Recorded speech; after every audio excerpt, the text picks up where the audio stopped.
La prison de Fuchu est l'une des plus importantes et des plus sévères du Japon. Elle n'est pas une prison modèle et le traitement pénitentiaire qui y est appliqué est tout à fait représentatif des pratiques courantes dans les autres prisons du pays.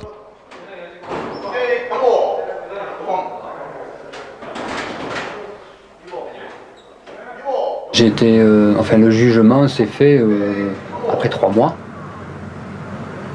Donc j'ai été condamné à 3 ans de prison. Donc les contacts ils se faisaient dans ce quartier à Changchun qui est l'antre du business pour les Indiens, les Népalais, Pakistanais.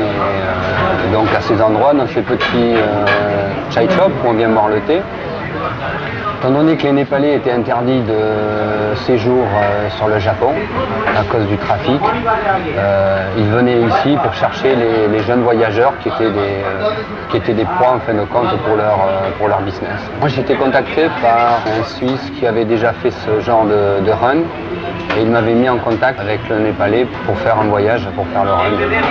Ça te rapportait combien? C'était 1000 $, américains.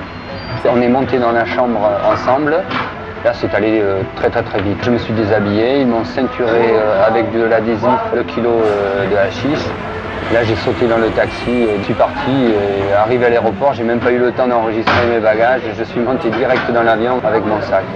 Mais arrivé à Tokyo, je suis descendu, je suis passé au contrôle et là, j'ai été interrogé de suite.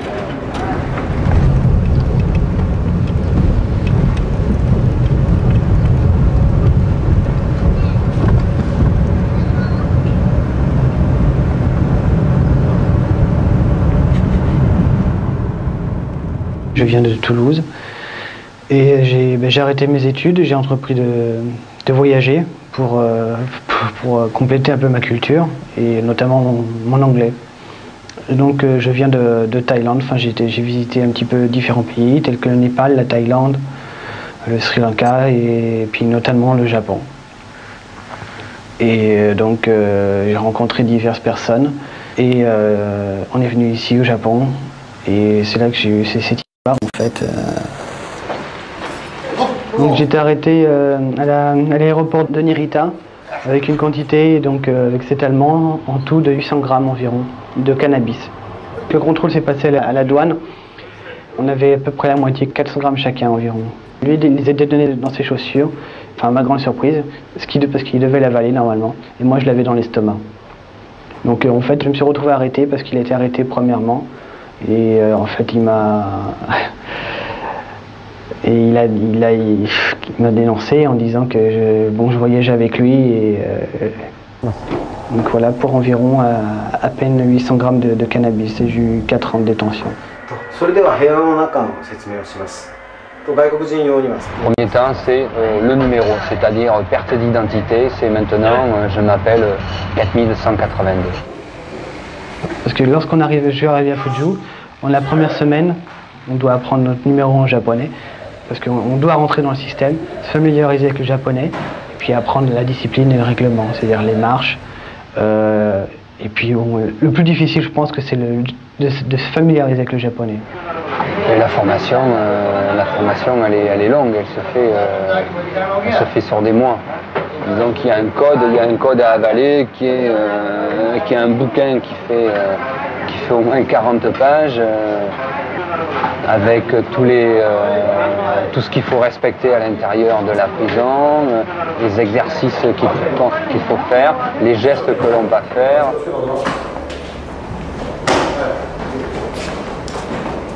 Extrait du règlement de la prison de Fuchu. Avant-propos. À dater de ce jour, vous êtes incarcéré à la prison de Fuchu. Ici, plus de 2000 personnes purgent leur peine et doivent vivre ensemble. C'est pourquoi l'ordre et la discipline doivent y régner. Il est en effet impensable que chacun en fasse à sa guise.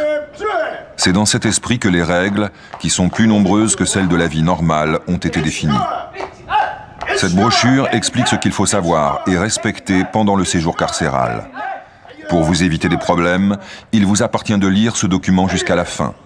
Je souhaite que cette brochure vous permette d'effectuer un parcours sans encombre et que lorsque vous quitterez cette prison, vous serez devenu une personne socialement normale.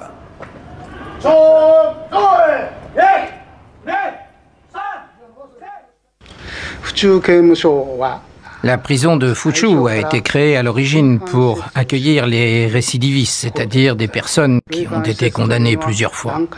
Et donc les gens que l'on reçoit ici sont en quelque sorte triés sur le volet. La population carcérale de la prison de Fuchu se décompose actuellement de la façon suivante. Un peu moins de 500 étrangers, 400 cas dits pathologiques, 900 cas liés à la toxicomanie et 840 cas issus de groupes criminels organisés plus connus sous le nom de Yakuza, la mafia japonaise. Le nombre moyen de condamnations par prisonnier est de 5,1 condamnations et le record est de 40 incarcérations.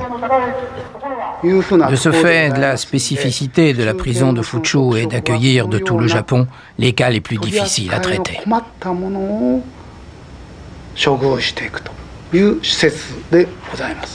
Donc l'organisation dans la cellule, elle est très stricte. C'est-à-dire, bon, à l'époque où moi j'étais, on était 300 étrangers.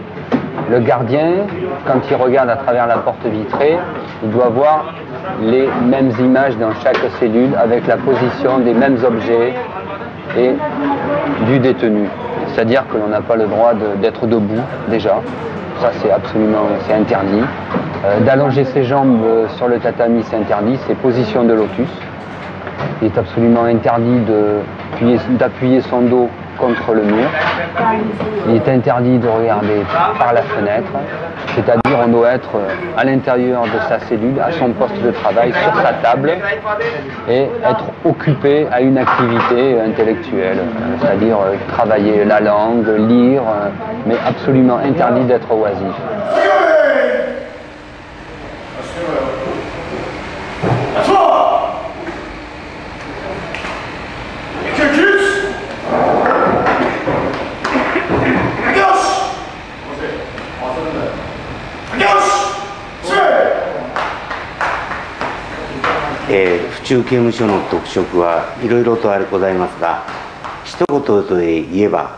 En résumé, la prison de Fuchu est l'une des plus importantes en termes d'effectifs. Et d'autre part, c'est celle qui reçoit aussi le plus grand nombre d'étrangers.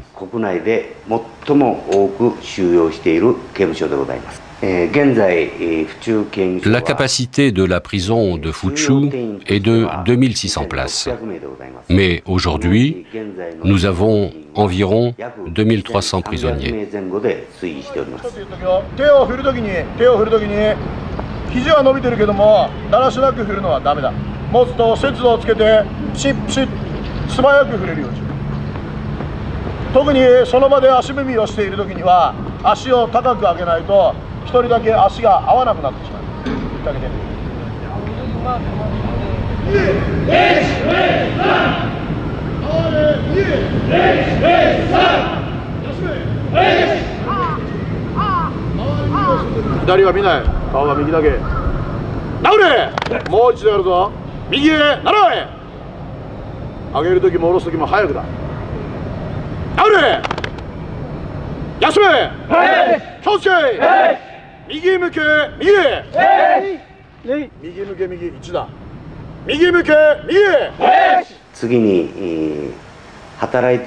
L'effectif de personnel travaillant ici est de 550 personnes, dont 360 en contact direct avec les détenus.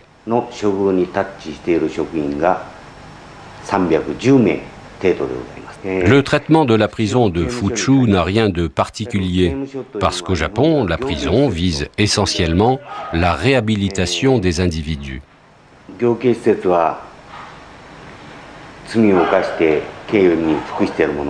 C'est-à-dire qu'il s'agit, dans un premier temps, de les priver de liberté, puis de réduire leurs tendances criminelles, pour enfin les réinsérer au mieux dans la société.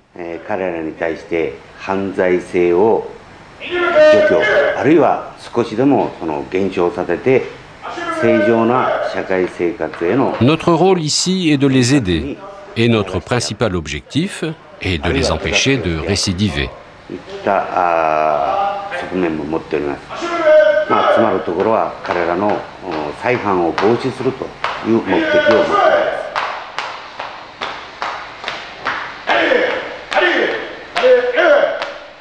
Extrait du règlement de la prison de Fuchu. Chapitre 2. Règlement général. Petit 1. L'égoïsme n'a pas sa place dans la vie en groupe. Petit 2.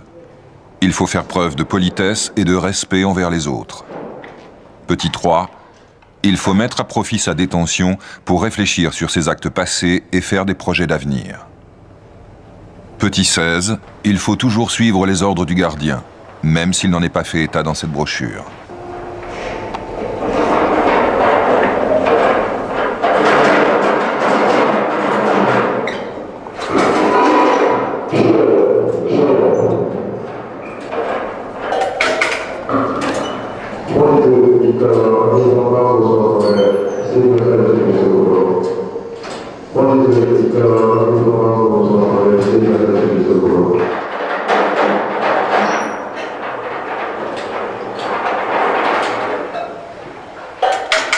Là, il y a un code très strict où le matin, il y a la distribution des repas, tout est minuté et secondé. L'appel, où on dit son numéro, le repos où on refait son lit, qui est plié comme à l'armée, tant de centimètres sur tant de centimètres, la serviette qui ne doit pas dépasser d'un centimètre d'un bord, les étagères rangées, il est absolument interdit d'aller toucher au robinet d'eau, il est interdit de se laver les dents à l'extérieur des données. Tout est vraiment structuré et minuté dans les faits et dans les gestes.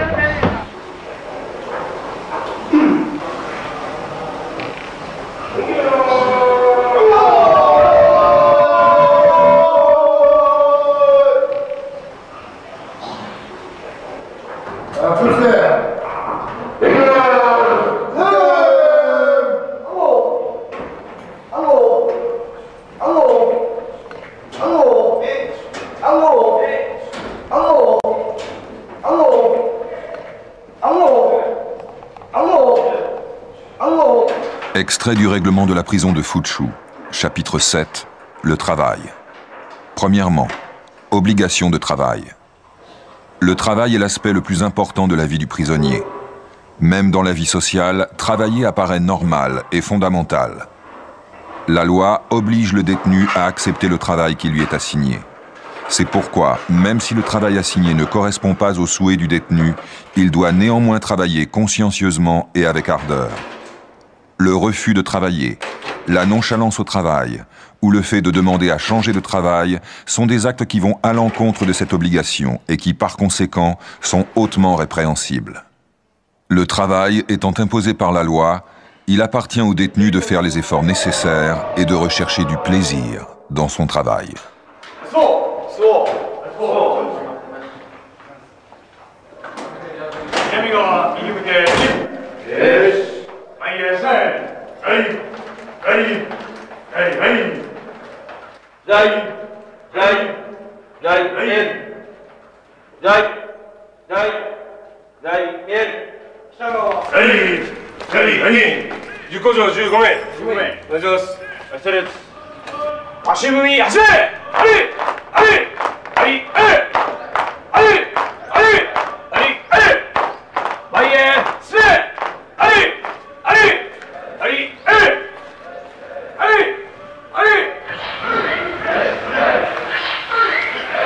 Le travail, on travaille 7 jours sur 8, 8 heures par jour.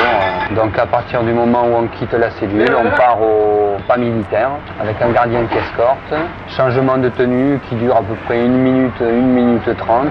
À chaque fois, bien sûr, on est recompté, on se re-signale par son numéro. Avant de commencer, il y avait des maximes à réciter, il y avait 5 principales maximes.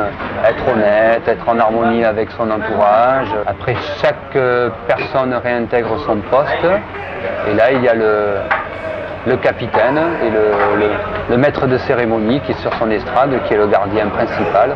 C'est-à-dire qu'il y a un gardien pour 80 personnes. Donc dans chaque unité de travail, on était à peu près 3% d'étrangers.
Donc à partir de ce moment-là, une fois que le signal est donné, c'est le rendement. C'est-à-dire que tout ce que l'on fait est enregistré, son rendement de travail est enregistré, sa tenue, bien sûr il est absolument interdit de faire un geste, de regarder par les fenêtres, soit de discuter avec son voisin, c'est vraiment, on doit produire. Avec la condamnation de prison, on est obligé, c'est travaux forcés, on est obligé de travailler. Il est absolument impossible de passer outre ces mesures. Il est interdit d'être oisif dans une cellule, d'ailleurs ça n'existe pas. On est formé pour le travail, pour devenir quelqu'un de productif.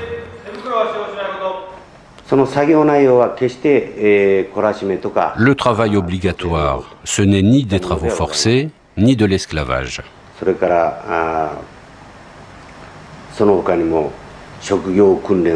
On leur enseigne des techniques et à travers cela, ils acquièrent les connaissances et la pratique nécessaires à l'exercice d'un métier.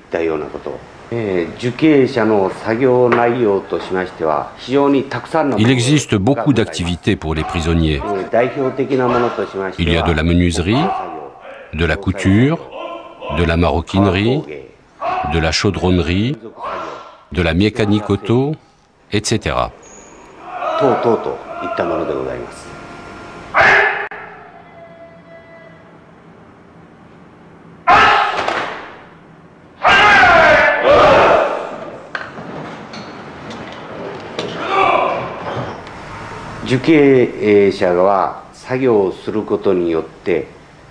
Au Japon, les prisonniers ne touchent pas de salaire.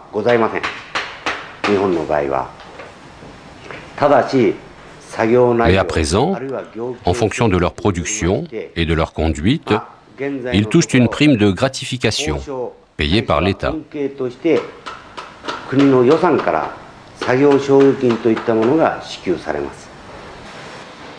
Le salaire est symbolique puisque moi, au bout de 2 ans, je gagnais 40 francs. Et ces 40 francs étaient réinjectés dans le système de la prison. On payait nos brosses à dents, le savon, le dentifrice, le papier pour le courrier. Je pense que, disons que la première semaine est quand même intensive, parce qu'en fait on apprend tout, à se tenir, à marcher, à s'asseoir, à manger, à saluer. On apprend le respect envers l'officier, le respect envers nos co-détenus. On doit tout réapprendre, on est obligé de rentrer dans un système, dans le système de cette prison, le système militaire, le système culturel, parce qu'on apprend tout On doit faire face à cette culture.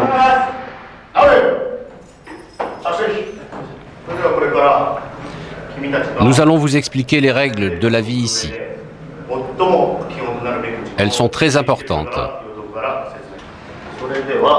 D'abord, on va vous expliquer la nourriture. C'est sans doute ce qui vous préoccupe le plus. Il existe 3 menus. Menu A, menu B, menu C.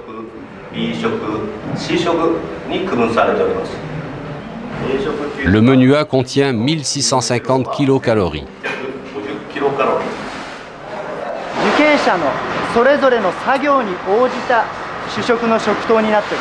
La quantité de nourriture est calculée en fonction du travail du prisonnier. Par exemple, pour ceux qui travaillent beaucoup ou restent longtemps debout, on leur donne le menu A.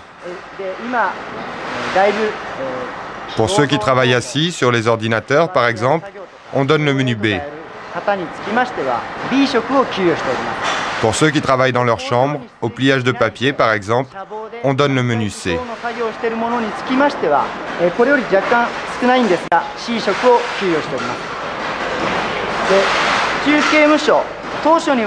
Ici, à la prison de Fuchu, il y a aussi beaucoup de prisonniers étrangers. Et donc, à ceux pour qui l'aliment principal est le pain, et à ceux qui ne peuvent pas manger de riz, on donne du pain.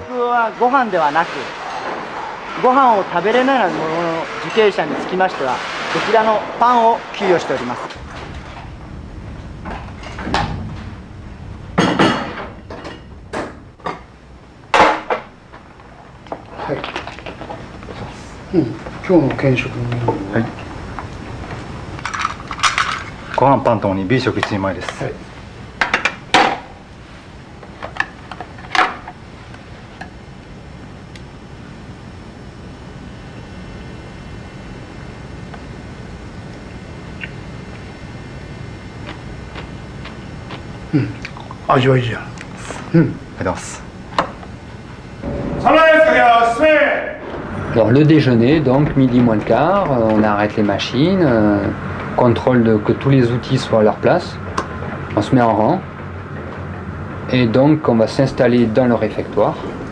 Et là on a un quart d'heure pour manger avec interdiction de parler bien sûr. Donc ça se passe, le bruit c'est juste la mastication des mâchoires comme les Japonais savent très bien le faire. Faim? Non, je n'ai pas eu.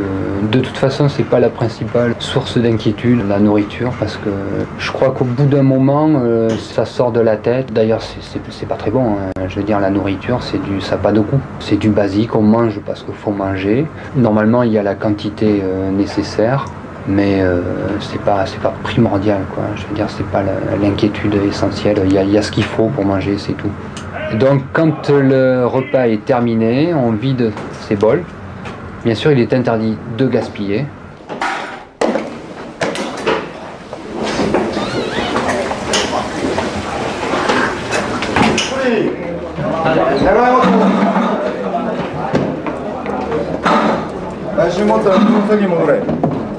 Après, on a 8 minutes où l'on a l'autorisation de discuter entre nous à voix basse. Et bien sûr sans se lever, sans bouger à l'intérieur du réfectoire.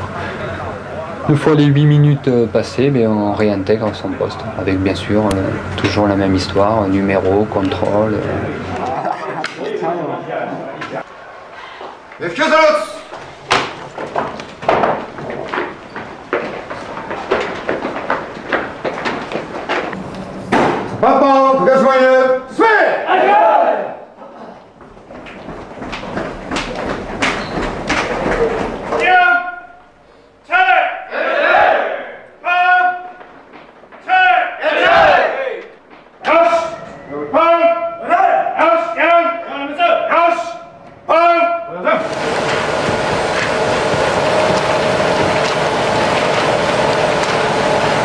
Quand on arrive et que l'on voit ce système, ça surprend parce que on se dit mais je deviens un robot, je suis formé pour être un robot, je n'ai plus d'identité, je ne porte plus de nom, je n'ai qu'un numéro, tourne à droite, tourne à gauche, va tout droit, plie en métal, soude, marque combien tu as soudé, voilà, on est réduit à être un robot.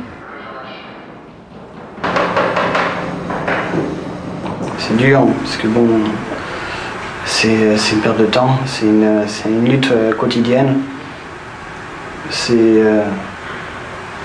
Moi, il faut l'accepter. C'est dur pour faire face à la solitude, faire face au manque de communication quand même. Il m'arrive des moments de craquer, il m'est arrivé de pleurer au départ, parce que bon, par rapport au manque, par rapport à la solitude, par rapport à accepter ces conditions, accepter de perdre 4 années de sa vie, ou plus que c'est 4 ans pour moi, mais bon, il y a d'autres détenus qui ont pris la vie, hein, qui ont pris la vie pour meurtre, il y a d'autres qui prennent 10 ans, 8 ans, tout dépend, enfin, ça dépend de chacun, mais si, il m'arrivait de craquer, oui. Mais c'est une lutte, c'est un effort, c'est une méditation, c'est aller de l'avant envers soi.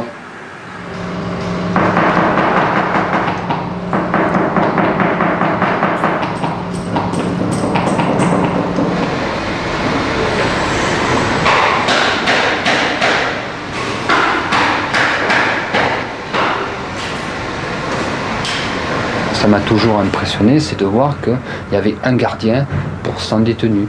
Alors qu'à l'intérieur, ce sont les yakuza, les gens les plus dangereux, la mafia japonaise.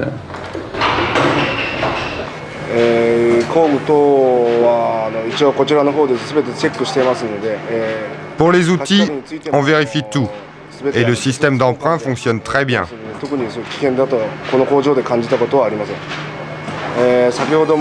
Et donc, personnellement, je ne me suis jamais senti menacé ici. Comme vous l'avez vu tout à l'heure, il y a ici beaucoup d'outils dangereux qui pourraient servir d'armes. Mais ici, c'est la confiance qui prime. Je fais confiance aux prisonniers et eux me font confiance en retour.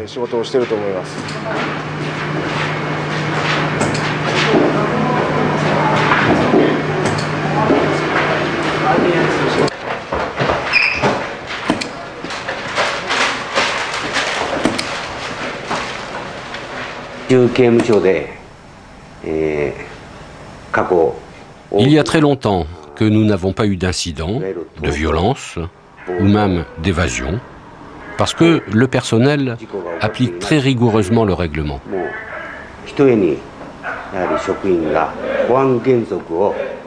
On se préoccupe aussi beaucoup de l'état psychologique et affectif des prisonniers.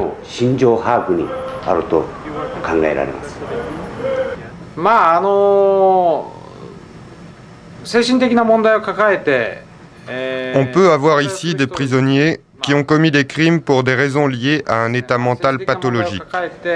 Et je trouve donc très positif que nous ayons des gens pour traiter ces cas-là.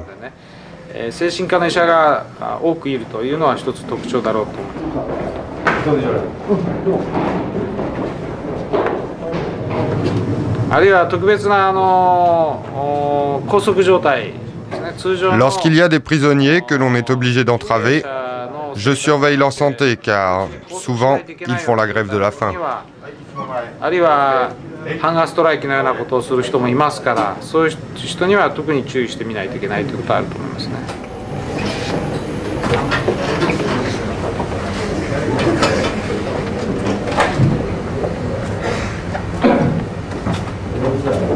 Le règlement est très dur, hein. Le règlement dans la prison, il ne pardonne pas.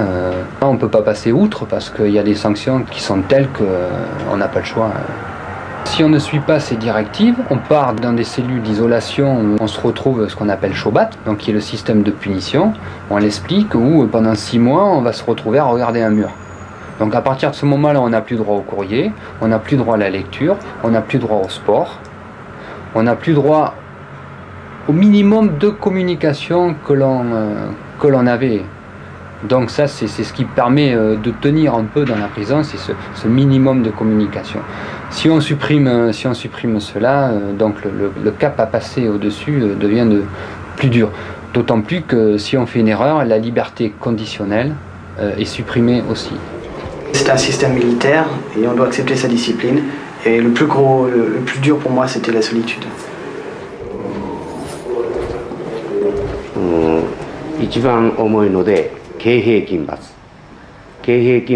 La punition la plus sévère consiste à méditer toute la journée, assis, genoux serrés.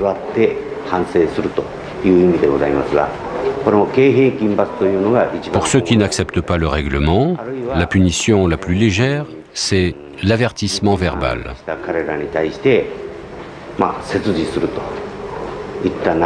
Et à partir de là, il y a 10 échelons de punition.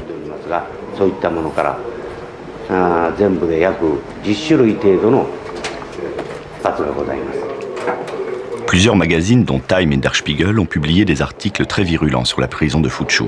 Ces articles se fondent essentiellement sur des témoignages d'anciens détenus qui poursuivent en justice l'État japonais en raison des traitements subis durant leur détention.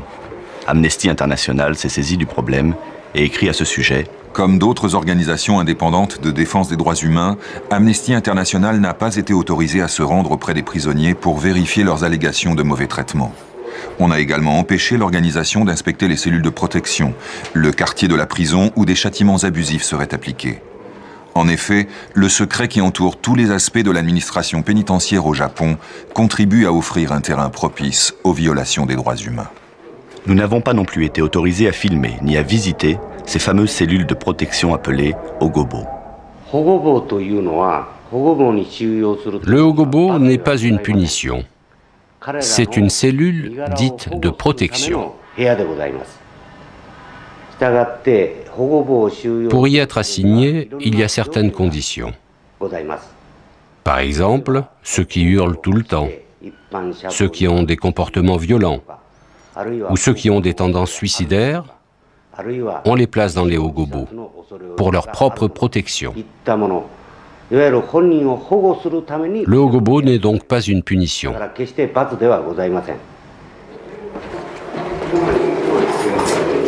La seule façon de s'évader à l'intérieur de cette prison, étant donné qu'on va passer 8 heures sur son travail, c'est de bosser, de ne pas réfléchir.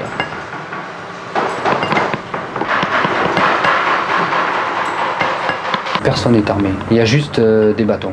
C'est-à-dire que bon, tous les gardiens sont au minimum ceinture noire de kendo ou d'aïkido, tout le monde maîtrise les arts martiaux dans cette prison. Mais il n'y a pas d'armes, non, il n'y a pas de pistolet, il y a juste des matraques.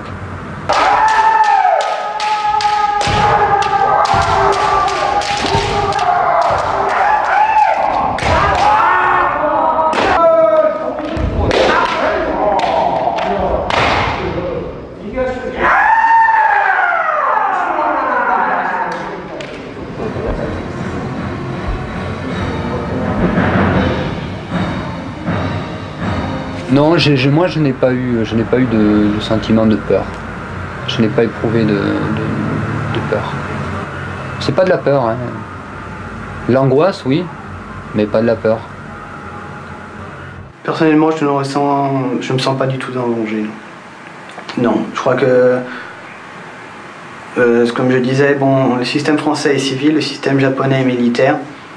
Et le grand avantage, un des grands avantages de ce système militaire, c'est vrai qu'on nous demande beaucoup de rigueur, beaucoup de discipline, mais nous avons la sécurité.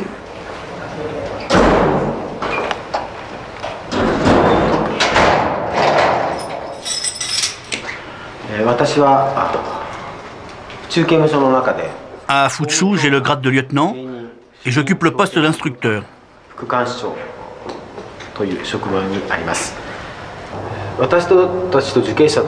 Les relations entre les prisonniers et moi, même si parfois il est difficile de parler de relations, sont à mon sens des relations humaines.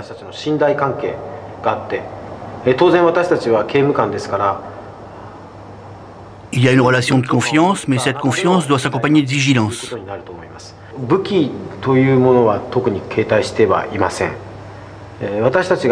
Je ne porte pas d'armes. Je vous montre ce que j'ai.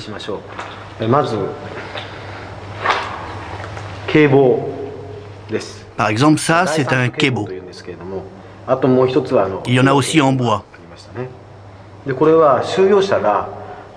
On ne l'utilise que si un prisonnier nous attaque avec une arme. Avec ça, on a le droit de frapper qu'à partir de l'épaule, jamais à la tête. Je ne considère pas cela comme une arme, mais comme un instrument de défense.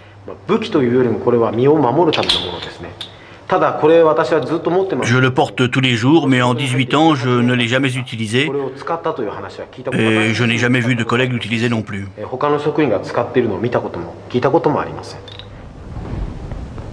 Les trafics à l'intérieur de la prison, ça n'existe pas. On est contrôlé en permanence. Dès qu'on sort de la cellule, on est mis à nu, on est réhabillé, on est recontrôlé. Les cellules sont fouillées pendant que l'on est à l'usine. Les gardiens investissent les cellules, les fouilles de fond en comble. On n'a même pas le droit de garder les lettres que l'on reçoit plus de 10 jours, c'est-à-dire tout est contrôlé. On ne reçoit absolument aucun colis de l'extérieur. Les seules choses que l'on reçoit sont des choses qui sont données par les gardiens et les responsables de la prison. Les outils, c'est quasiment impossible de les sortir, puisqu'il y a le rituel à chaque fois à la fin du travail. Donc s'il y a quelque chose qui manque, ça saute à l'œil de suite. C'est une discipline, ça devient un rituel. C'est-à-dire la contrainte, c'est comme les moines quand ils se lèvent tous les jours à 4 h du matin, qui mangent un bol de riz. Au début c'est peut-être une discipline, mais à la fin ça ne doit plus en devenir une. Pour moi, marcher ou pas, lever les jambes, oui, si ça leur faisait plaisir, je levais les bras, les jambes, mais bon, dans ma tête, mon cerveau il était là, et puis il pense à autre chose, et puis il fait avec, et il compatit, et il analyse, et il vit avec cet entourage. C'est pas le pire, marcher au pas. Moi j'en rigolais, enfin à la fin, on disait tiens, c'est Fuju Disco, 1, 2, 3, on fait le pas, on va à la discothèque. C'est à la fin, même on plaisante avec.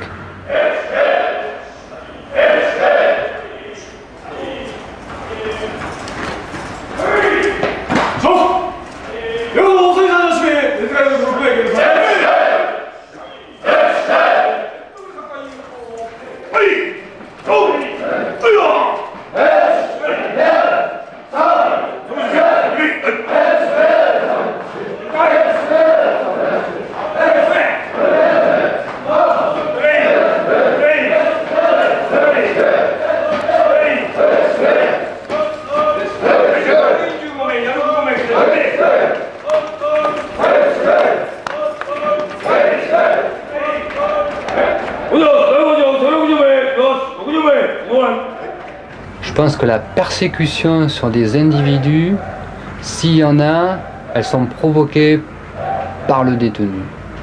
Dans la prison, il y avait des détenus donc, qui tous les 4 matins sont en train de se plaindre de leurs conditions. Alors c'est donc les Gansen, parce qu'on remplit les Gansen. Alors ces Gansen, c'est la nourriture est pas bonne, on travaille trop, on devrait dormir comme ci, on devrait faire ça comme ça. Ce sont des gens qui veulent refaire le règlement à l'intérieur de la prison. Mais celui-là, on va lui renvoyer la balle. Et donc en retour, ce qu'il va recevoir, ça va être des persécutions. La loi dit que l'on peut, mais le résultat est que ça va pas être ça. Non, le plus difficile est passé. Je veux dire qu'après, ça devient une routine. Une fois qu'on arrive à... Tout d'abord, il faut s'accepter. Il faut accepter sa condition. Il faut accepter qu'on a commis une erreur et qu'on est là pour réparer cette erreur. On a commis cette erreur dans un pays étranger, on doit accepter sa culture et ses conditions de détention. Et donc maintenant, le plus difficile est passé, c'était le premier mois, je pense. La première semaine et puis le premier mois. Et après, bon, tout dépend de la volonté de chacun. Si on veut vraiment rentrer dans le système et afin de sortir le plus rapidement possible, afin de se donner le maximum de chances de tenir notre parole, c'est de s'intégrer dans le système et de rentrer dans les conditions qui nous sont demandées. Les prisonniers étrangers sont tous en cellules individuelles. Seuls les détenus japonais sont par cellules de 4 à 7 lits.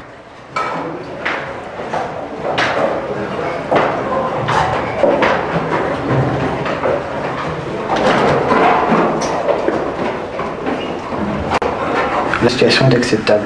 Il faut vouloir l'accepter. Si on ne veut pas l'accepter, elle devient très dure, elle peut être très pénible. Elle peut être très pénible parce que bon, elle est militaire, elle demande une certaine rigueur et il faut l'accepter. La meilleure façon de s'en sortir, c'est d'accepter. Extrait du règlement de la prison de Fuchu, chapitre 6. Grades et possibilités d'avancement. Dans cette prison, il existe un système particulier de grades et de possibilités d'avancement. La conduite du prisonnier et son mérite au travail sont récompensés par des avancements de grade qui sont au nombre de 4. Plus le prisonnier est gradé, moins les règles le concernant sont rigoureuses. En même temps, il acquiert plus de liberté, mais également plus de responsabilité dans sa conduite et ses actes quotidiens. Le règlement est fait qu'on contrôle l'individu de A à Z, on contrôle ses pensées, on contrôle ses envies, on contrôle, voilà, on contrôle son cerveau.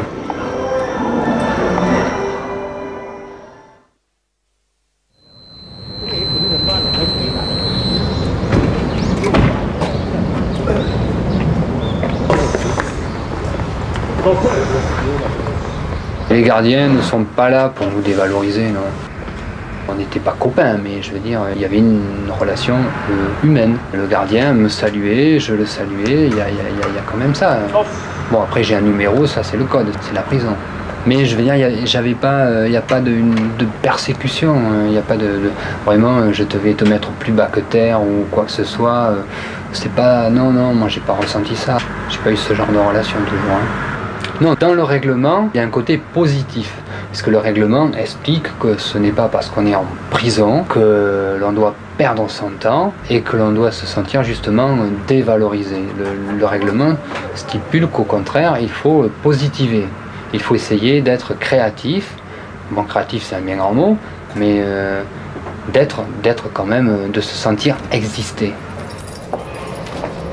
Extrait du règlement de la prison de Fuchu. Chapitre 9. Enseignement et bibliothèque. Pendant votre incarcération, il faut bien vous former psychologiquement, autant qu'acquérir des connaissances au travers d'études, de lectures et de services religieux, afin de devenir une personne à part entière de la société.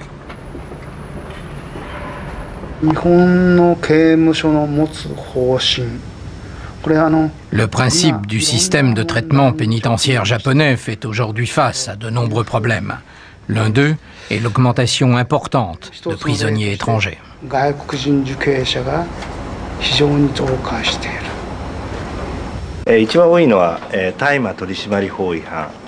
En ce qui concerne les étrangers, le délit le plus courant est le trafic de marijuana. La deuxième raison d'incarcération est le meurtre. Ensuite viennent le trafic d'héroïne et le vol. Et enfin, le cambriolage. Notre travail principal est la traduction et l'interprétation de tout ce qui concerne les détenus étrangers. Extrait du règlement de la prison de Fuchu, chapitre 13. Visite et courrier. Petit 3. Le courrier, au départ comme à l'arrivée, est soumis à la censure. En conséquence de la censure, les phrases contraires au règlement sont effacées et la transmission du courrier peut être refusée. Les lettres refusées sont rendues à la sortie de la prison, mais il peut arriver qu'elles soient directement détruites.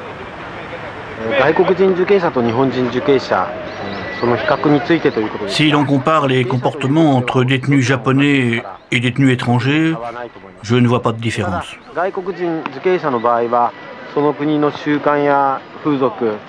Les détenus étrangers ont un choc culturel au début à cause des différences d'usage, de coutumes, de religion, de langue. Nous essayons de résoudre ces problèmes dans leur langue. Pour moi, un bon détenu, c'est celui qui ne récidive pas, qui pour cela s'est forgé une conscience et un esprit fort.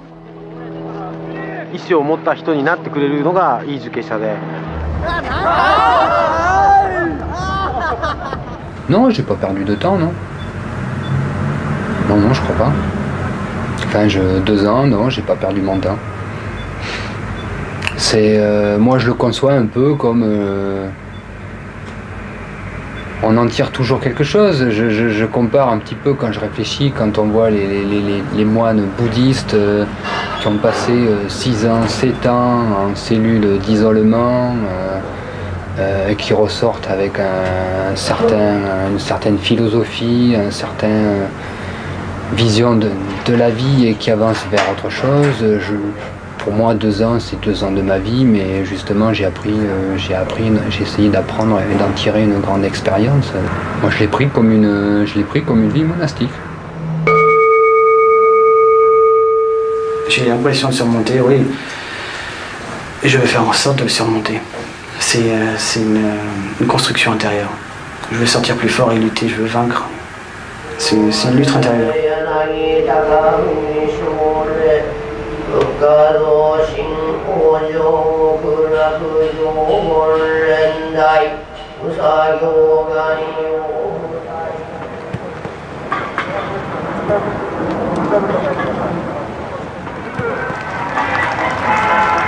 Les Jeux Olympiques de Fuzhou. Alors les Jeux Olympiques commencent par une sélection. Donc pendant la demi-heure de sport que l'on a sur la semaine, il y avait 3 jours donc de sport, 3 demi-heures dans la semaine et 2 douches d'une demi-heure. Donc voilà. À partir de là, l'on va déterminer les gens qui vont participer à ces rencontres interusines.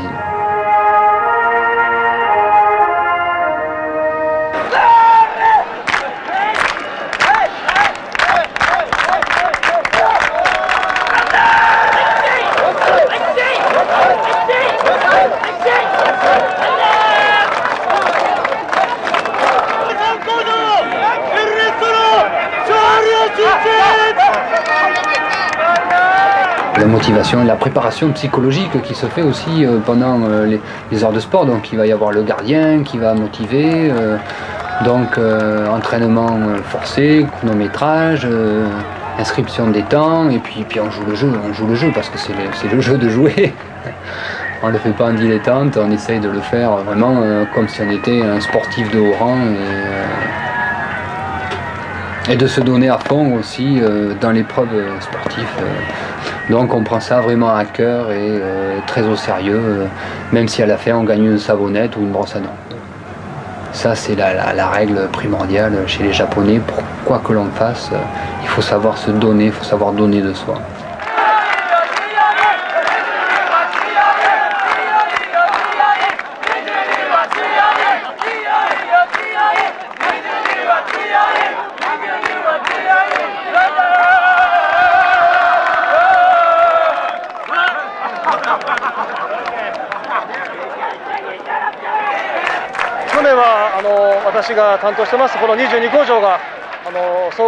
L'année dernière, c'est notre unité, la numéro 22, qui a gagné.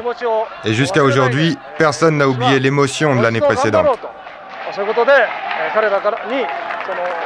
On s'est beaucoup entraîné et je les ai aussi préparés mentalement pour gagner aujourd'hui.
La prison de Fuzhou m'a transformé, je ne sais pas.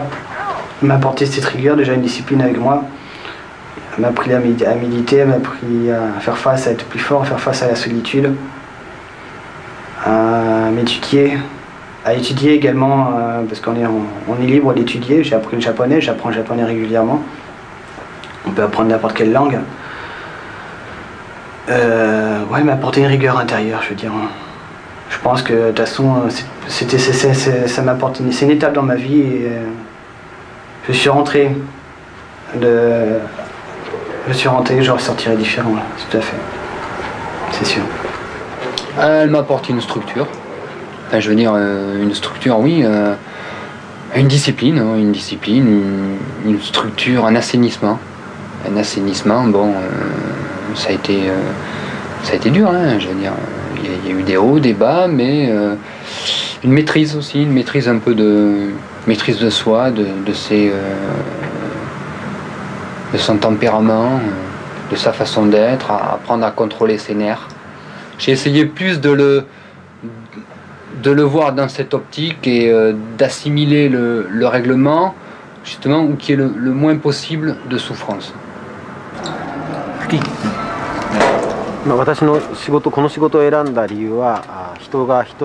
J'ai choisi ce métier parce que je voulais aider les gens.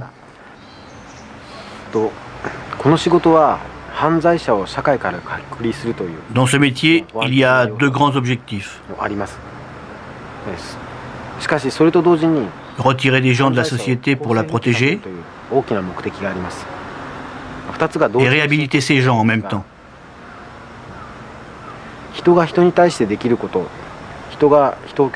L'objectif dont je vous parle est donc d'enseigner aussi aux détenus d'autres façons de penser pour qu'ils puissent se réinsérer.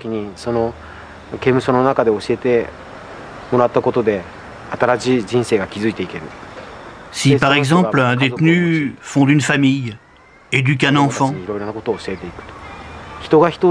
la relation humaine que nous avons élaborée construit le futur et se poursuit à travers le temps.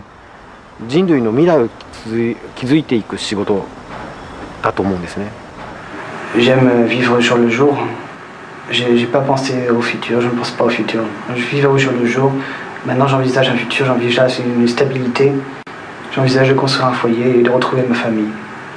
Ouais, il faut avoir un foyer, une famille. Et oublier, enfin mettre cette partie de ma vie entre parenthèses et la mettre de côté. Et peut-être rentrer dans des normes. Voilà, c'est ça, rentrer dans des normes. Et peut-être que j'étais plus ou moins ce qu'on peut appeler marginal, je ne sais pas. Tout dépend à quelle définition on se donne. Enfin, chacun donne une définition à la marginalité, mais j'étais peut-être plus ou moins marginal. Disons que je vais mettre une fin à tout ça et rentrer dans des stabilités. Enfin, c'est difficile d'exprimer tout ça, c'est tellement de choses, et puis penser au futur encore, c'est dur de penser au futur quand on est emprisonné, quand on a encore du temps, on a encore 1 an, 2 ans à faire, ou 3 ans, penser à demain. Il y a un changement, c'est quand je suis rentré, quand je suis sorti, oui, il y a des choses qui ont évolué en moi. C'est évident, quand on passe 2 ans dans une prison japonaise, il est obligé qu'il y ait une transformation. Et justement, cette transformation, il fallait qu'elle soit du bon côté et non pas du mauvais côté. Donc l'évolution, oui, c'était mieux se comprendre, mieux se gérer, mieux se contrôler, être moins naïf, être, quand on sort, fort et être prêt, ne pas perdre ses repères quand on va se retrouver tout d'un coup dans l'autre monde. Mais bon, ça, une fois qu'on a passé ce cap dans la prison, je pense qu'à l'extérieur, c'est plus un problème.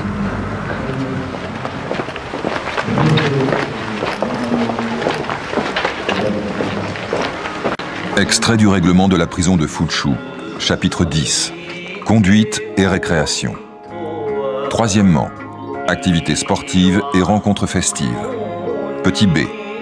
Afin de divertir et de rendre la vie plus agréable, mais aussi pour développer le sens de la discipline, l'esprit d'entente cordiale et le sens de la responsabilité à travers des activités collectives, sont organisées régulièrement des séances de cinéma et de théâtre, ainsi qu'une fête sportive. Il est donc recommandé d'y participer activement. Petit c. Avis aux participants. Pendant les fêtes, il est interdit de commettre des inconvenances telles que des huées, des applaudissements, des rires et des cris excessifs.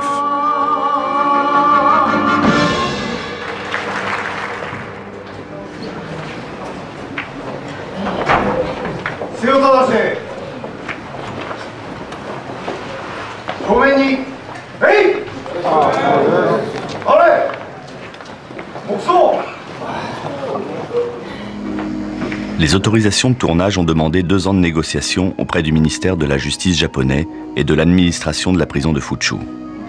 Si lors de cette négociation nous avons refusé formellement de soumettre le film à une quelconque censure, nous avons par ailleurs accepté d'ajouter en épilogue 3 minutes de droit de réponse, au cas où l'administration pénitentiaire japonaise se sentirait injustement dépeinte dans notre film.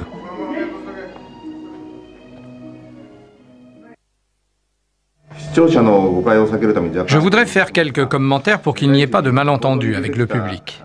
Au début, il y a ce témoignage de l'ancien prisonnier français, mais entre ce qu'il raconte et la réalité, il y a une distance. Il y a presque 10 ans qu'il est sorti et depuis, beaucoup de choses ont changé.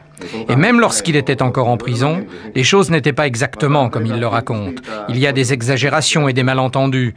Nous sommes gênés que vous croyiez tout ce qu'il raconte. Il y a un grand malentendu lorsqu'il dit qu'il ne peut pas étendre les jambes sur le tatami ou qu'il ne peut pas utiliser le robinet à sa guise et qu'il ne peut pas se brosser les dents librement. Il dit qu'il doit plier son futon comme à l'armée, qu'il doit marcher comme à l'armée. Il emploie beaucoup le terme d'armée, mais personnellement, je ne pense pas que ce soit le mot adéquat.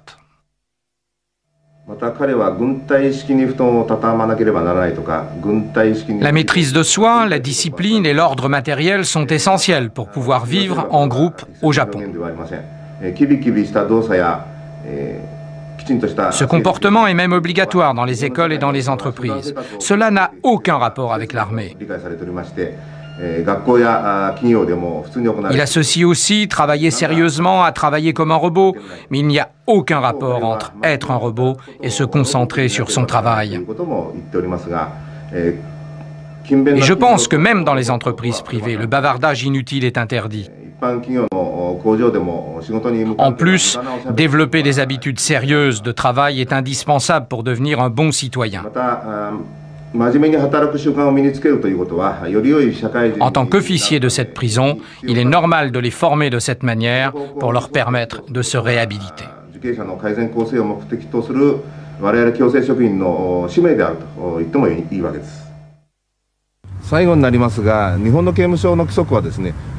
Pour finir, il est vrai que si l'on compare la prison japonaise avec la prison occidentale, notre prison peut paraître très rigide.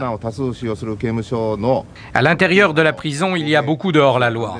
Pour maintenir la discipline, la sécurité et l'égalité entre les prisonniers, il est nécessaire d'appliquer des règles très rigides. Une bonne discipline permet aussi une éducation et un traitement efficace des prisonniers en vue de leur réintégration dans la société. Les officiers de la prison ne portent pas d'armes. Malgré cela, la plupart des prisonniers suivent les règles. Il n'y a pratiquement jamais d'incidents tels qu'évasion, mutinerie, viol ou meurtre. De fait, les officiers traitent les prisonniers de manière attentionnée, même si le traitement est rigoureux. On y arrive aussi parce que les officiers prennent soin de la santé des prisonniers. On attache beaucoup d'attention aux conditions de vie, telles que les vêtements, la nourriture, l'espace de vie, la santé et l'hygiène. Je voulais attirer votre attention sur tout cela.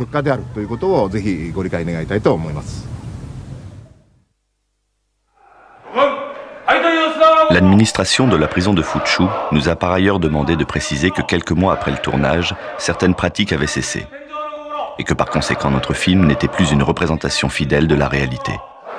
Notamment, la récitation des 5 principes répétés en chœur au début et à la fin du travail n'aurait plus cours. De même, la discipline se serait assouplie et lors des déplacements, les détenus ne seraient plus tenus de balancer les bras à 90 degrés, mais seulement à 45 degrés par rapport à la verticale.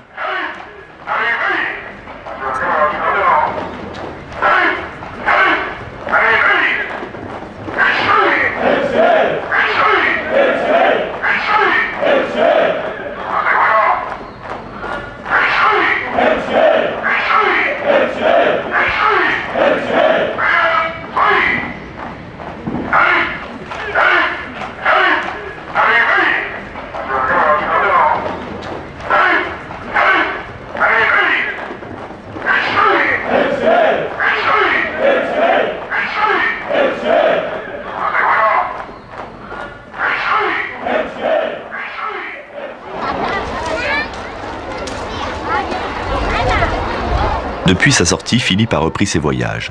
Il vit maintenant de ses reportages photos et de sa connaissance des minorités chinoises. Il recherchait dernièrement des vêtements brodés anciens pour le compte d'un musée parisien. Cyril est sorti presque 1 an jour pour jour après notre interview. Il aura passé à la prison de Fuchu 2 ans, 10 mois et 3 jours. À notre dernière rencontre, il nous a dit que désormais tout irait bien pour lui.